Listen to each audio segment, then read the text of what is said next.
To make this film possible, Annie May let us film her psychology sessions and her life.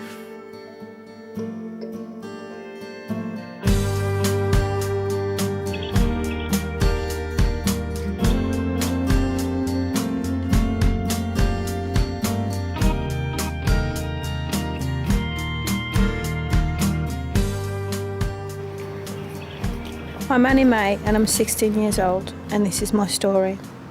This is just another day waiting for someone to come, but no one is ever there. I'm on my way to see the psychologist for the first time today. My name's Dr Liz Roberts, and I'm a clinical psychologist, and I work with young people who are in the care system. Do all foster kids need to come to a psychologist? No. Many young people who come into care will never have contact with a psychologist, but for some young people, their experiences in life have meant that they find it difficult to cope, or that they struggle to understand their thoughts and feelings about things that might have happened to them in the past. Do you still get to see your friends now that you're in foster care, or do they live near your mum? I'll go to them. You go out to see them? Annie May. Her mum and dad had quite a difficult relationship, quite a violent relationship at times, from what I understand from the referral letter. And dad left some time ago. Annie May still has quite a difficult relationship with mum, and there would sometimes also be lots of violence between Annie May and mum. That was the reason why she ended up coming into care. As you know, I'm a person who don't really talk to people who I don't know. Well, I wonder why not. Because I'm here to help you, aren't they? But would you talk to a stranger you've never met before about your whole life? So let me think what's important to tell you about before we start. What confidential means is that the kind of things that we talk about we can keep private. That's always the case apart from in two situations. Yeah? So one situation is if you told me something that made me worried that you might be at risk of getting hurt. And the other situation is if I thought that someone else might be at risk of getting hurt. Because it's my job to make sure that young people are kept safe. Okay. Whose decision was it for you to come today? Whoever thinks to run my life. Whoever thinks they run your life, right? Who are the people that run your life? Social workers? Foster carers? Sometimes. Sometimes. Is that? I'm getting the feeling that you really don't want to be here today. Would that be right? Yeah, it's boring. It's boring. So what made you come? What made you come? I think Annie May found it quite hard to talk at first, but you would expect that. Often young people, when they first come, find it really difficult to talk about their past, especially if they've been through some really tough times.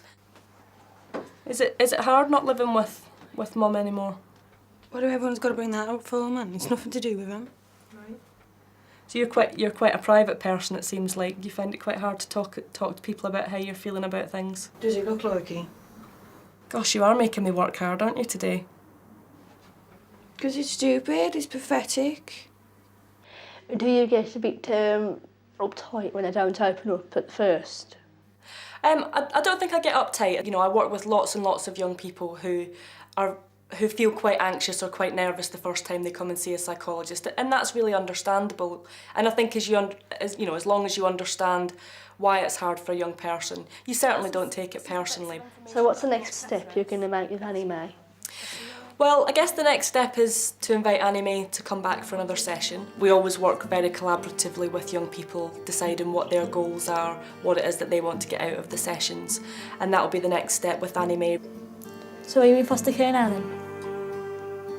Yes. And did your carer okay to get on with? She's annoying.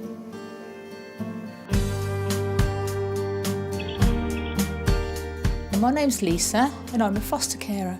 I've got one placement at the moment, Annie May, and she's 16, and then my own daughter still lives at home and she's called Jess and she's 18. How is it for you living with Annie May? Well, we haven't been fostering that long. Sometimes it's kind of what I expected, but sometimes it isn't, because I think you're never really prepared, and it's not been as easy as I thought it would be. How do you feel about your mum fostering? I have nothing against it. I just like to get on with people who come here. But of course, Annie Mae doesn't want to get on with me. She doesn't even want to speak to me. What did you talk about? My life.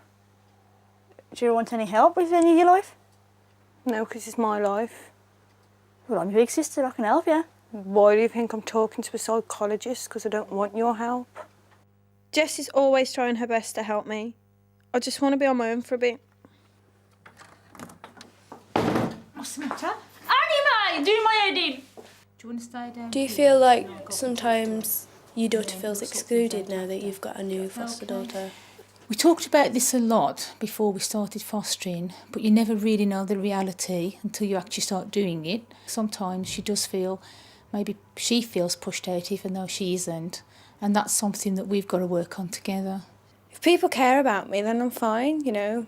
I like people to care about me. But if they don't care about me and they're just butting in, I'll hit them. It's nothing to do with them. So there's nothing going on with no problems? Because my feelings go all over the place. Like today with a psychologist. I didn't want to open up so they need to understand me as a person. And when they find out what my secret is, not take the mick out of me because of it.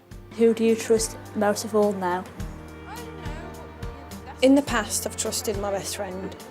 And I still trust my best friend.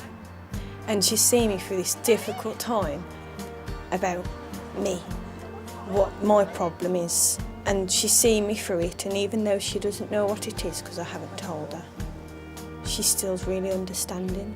And she wants to know, but she's waiting for me to tell her myself, because that's a great friend, that's what friends do, wait. Wow, look at this. Can't we go to a sports shop next? No, I'm having a look in here. It's girlified. Yeah, but it's nice stuff, look. Because she's in care, she always comes and talks to me about things, and she knows she can trust me because we're so close. Look at the pattern. Are you desperate or what? Oh, stop complaining. It's not my style. So she went to one party, and then this person she kept going on about this person but wouldn't tell me. So I think she met someone. I'm not sure.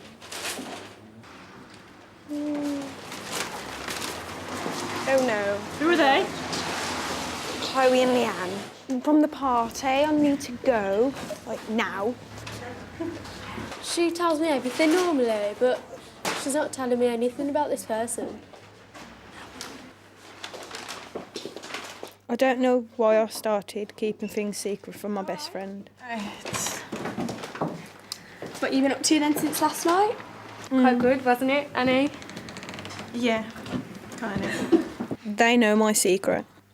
I can't tell Sam, not like this anyway. These two get along quite well, actually. And you only met last night? I'm really confused. Is this a crush or am I actually in love? I haven't told him yet, that's why. Why haven't you told her? Because it's not Because you're something, ashamed. it's not Because you're something you go ashamed. blagging round, is it? I don't know anyone that's gay. How am I going to come out when I'm already feeling different from everyone else? I've always wanted to fit in, so much that I've lost the people that are actually caring for me the most. It's been a couple of months now since I met Liz. It's easier to talk about things now. Liz, how much do you think Annie Mae has come along with her meetings with you? I think she's done really well in the sessions that we've had together. I don't know, do you want to say a little bit, Annie Mae, about the difficulties that you had before, about some of the things that you found hard when you first started coming? I think it's because I didn't have much trust in my birth family. And now because I've found out that all families are different, so I've trusted them more. When I first got there, it wasn't like proper talking to me. It was like they wanted to know this and that, and I thought they was just butting into my life. But now I understand that all they was trying to do is help me and solve my problems out with me instead of trying to hurt me in different ways. Sometimes I still find it hard, but I'm getting there. You can't change what's happened in your past, but you can learn new ways to cope with it.